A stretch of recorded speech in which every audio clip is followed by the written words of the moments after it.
Hurmatli yoxud go'sht qarindoshlar, mana bugun biz xudo xolisa qazni tiqishni boshladik va sizlar bilan bu qazni tiqish jarayonini birgalikda ko'rib boramiz.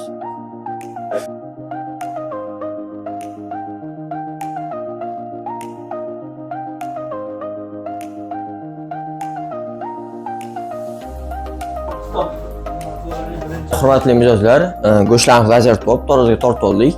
Bizda hamma narsalar o'zimiz mahsulotlardan tayyorlanadi. Qazlar ham otni go'shti hamda o'zini ot ichagiga bo'ladi. Hozir birgalikda ot ichagiga tiqish jarayonini ko'rib chiqamiz.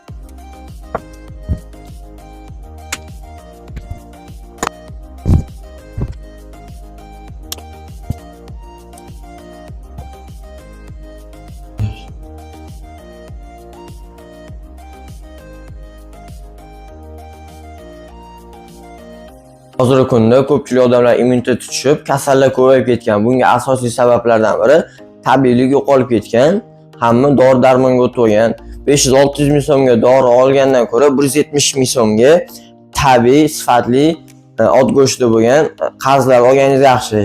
Yaxshi bo'lsa yaxshi, lekin yomon joyi yo'q, hamda foydaliroq bo'ladi ancha.